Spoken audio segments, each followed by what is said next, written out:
Hello friends, next lecture के लिए मिल रहे हैं आज। ओके, आज इस चैप्टर की थियरी कंप्लीट हो जाएगी। एक ही थियरी बाकी होगी। ओके, उसके बाद न्यूमेरिकल्स करना है। सबसे पहली चीज़, मुझे 2-3 लोगों का मैसेज आया था कि भाई सर आप थोड़ा जूम करें तो अच्छा है, तो इसलिए मैंने आज थोड़ा जूम किया है। और एक आपको भी एडवाइस है कि आप जब वीडियो देखें तो आपके मोबाइल में भी एक ऑप्शन होता है जूम करने के लिए। ओके, तो वो भी आप करते रहना, तो फिर आपको भी प्रॉब्लम नहीं होगी और मुझे भी प्रॉब्लम नहीं होगी। ठीक है, तो आज मैंने ऑलरेडी जितना हो सके सब जितना जूम कर दिया है मैंने। ओके, जो आपको फीलिंग आई रही होगी कि पहले से जूम है यहाँ पे, तो आप भी जब वीडियो देखिए तो आप भी जूम करके देखना, तो आपको प्रॉब्लम नहीं होगी। डन। लास्ट टॉपिक है हमारा uniform circular motion. Okay, uniform circular motion का मतलब क्या, हमने पहले ही बात की थी कि जिस मोशन में हम यूनिफॉर्म पहन के मोशन करते हैं उसे हम क्या कहते हैं, यूनिफॉर्म सर्कुलर मोशन। ने यूनिफॉर्म सर्कुलर मोशन का मतलब क्या भाई, यूनिफॉर्म सर्कुलर मोशन का मतलब ये है कि सपोज चलो भाई कोई क्लोज पाथ दिया है मुझे, किसी भी क्वेश्चन में मुझे क्लोज पाथ दिया है, अगर मैं उसके सेंटर को कंसिडर करें तो वो क्लोज पाथ को हम यूनिफॉर्म बोलेंगे, सर्कुलर मोशन नो।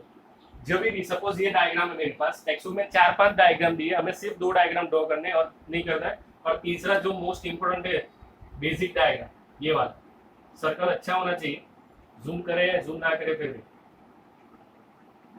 ओके, और यहाँ पे हमारा ऑब्जेक्ट है, उसको मैं सपोज पी नाम देगा। Okay, done. तो सपोज ये वाला डायग्राम है जिसमें क्लोज पाथ दिया है A B C D A. Suppose मैं पहले यहाँ पे था, फिर मैं बी पे आया, सी पे आया, डी पे आया, फिर ए पे आया, मैं रिपीट कर रहा हूँ। ओके, तो ये यूनिफॉर्म मोशन हो सकता है, लेकिन ये यूनिफॉर्म सर्कुलर मोशन नहीं हो सकता।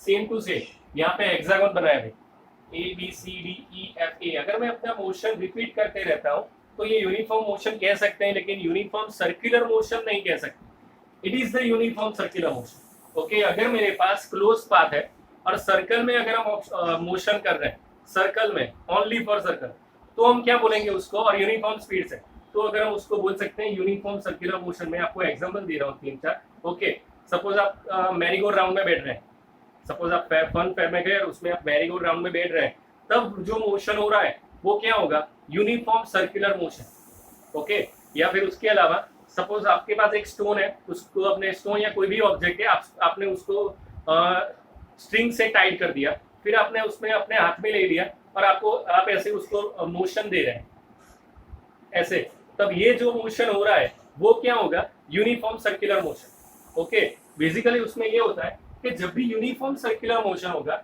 तब सेंटर की तरफ से उस ऑब्जेक्ट के ऊपर एक फोर्स लगेगा, उस ऑब्जेक्ट के ऊपर एक फोर्स लगेगा with respect to centre.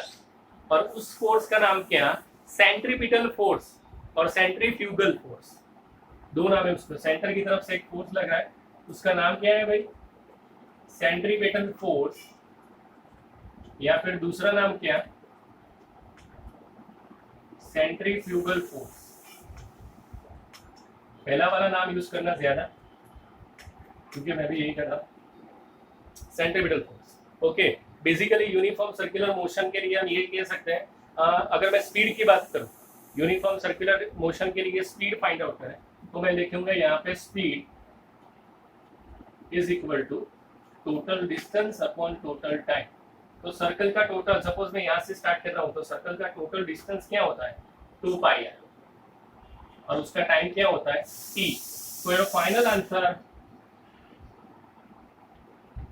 Final answer velocity is equal to, और speed is equal to 2πr upon t। क्या आएगा भाई, speed is equal to 2πr upon t। यहाँ पे 2πr, उसमें r क्या है भाई, हमारे पास रेडियस है, और t क्या है, टाइम है। ओके, अभी इसका हम न्यूमेरिकल एक कर रहे हैं, टेक्स्ट बुक में ही है, तो आपको ज्यादा समझ में आ जाएगा। ओके, तो ये हमारी फॉर्मूला, ये उसका डेरिवेशन है, ये डायग्राम है।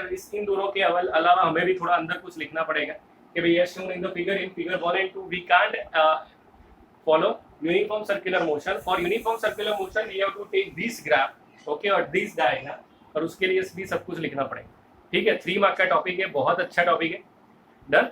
तो ये था आपका यूनिफॉर्म सर्कुलर मोशन, देख लो एक बार।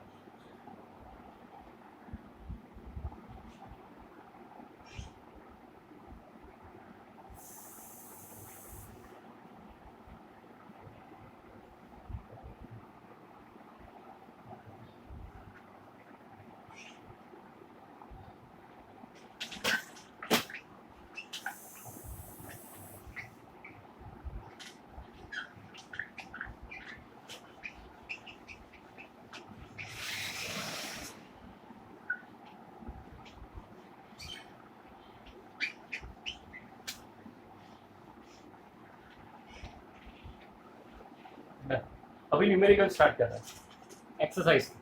ओके, तो मैंने पहले ही बोला था कि मेरे पास नहीं है, टेक्स्ट बुक अभी नहीं है, तो हम पीडीएफ निकाल रहा हूँ, आप लोग टेक्स्ट बुक का यूज करना है। ओके, एक्सरसाइज का न्यूमेरिकल कर रहे हैं। पेज नंबर कौन सा है अभी? Page number 113। ओके, सबसे उसमें पेज नंबर है 113 और उसमें क्वेश्चन नंबर 10 वो इसके ऊपर है, यूनिफॉर्म सर्कुलर मोशन। अंदर ये लिखा है an artificial satellite is moving in a circular orbit, ध्यान से रीड करना, in a circular orbit of radius 42250 kilometre. Okay, calculate its speed if its take 24 hours to revolve around the earth. Okay, calculate its speed if it takes 24 hour to revolve around the earth. Okay, तो सबसे पहले मेरे पास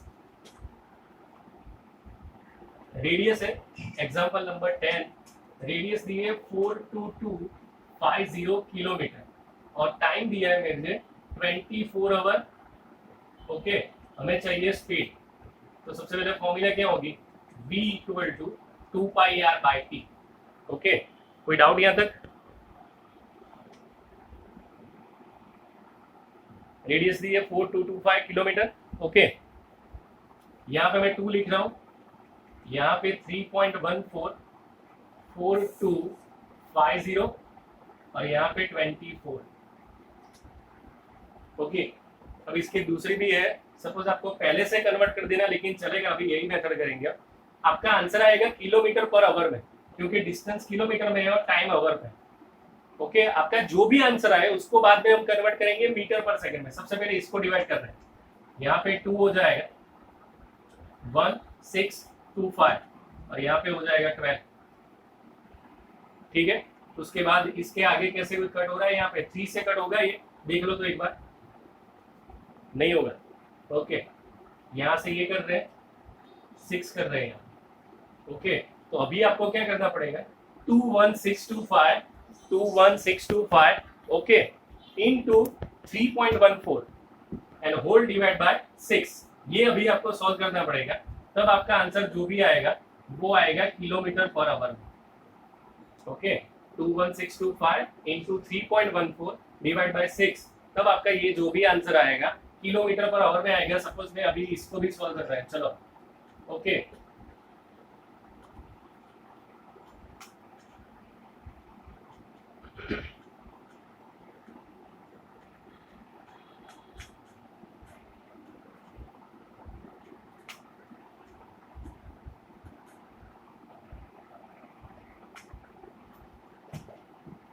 three 3604.1 ये इसका answer है। इसका multiplication आपको करना है 3.14 के साथ, तो 3604.1 इंटू 3.14, जो भी आंसर है मल्टीप्लाई कर दो, ये आपका answer kilometre per our.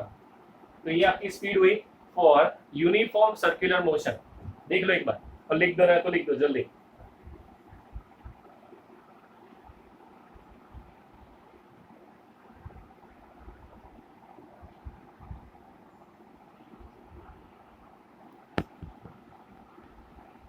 Okay, उसके बाद नेक्स्ट क्वेश्चन है,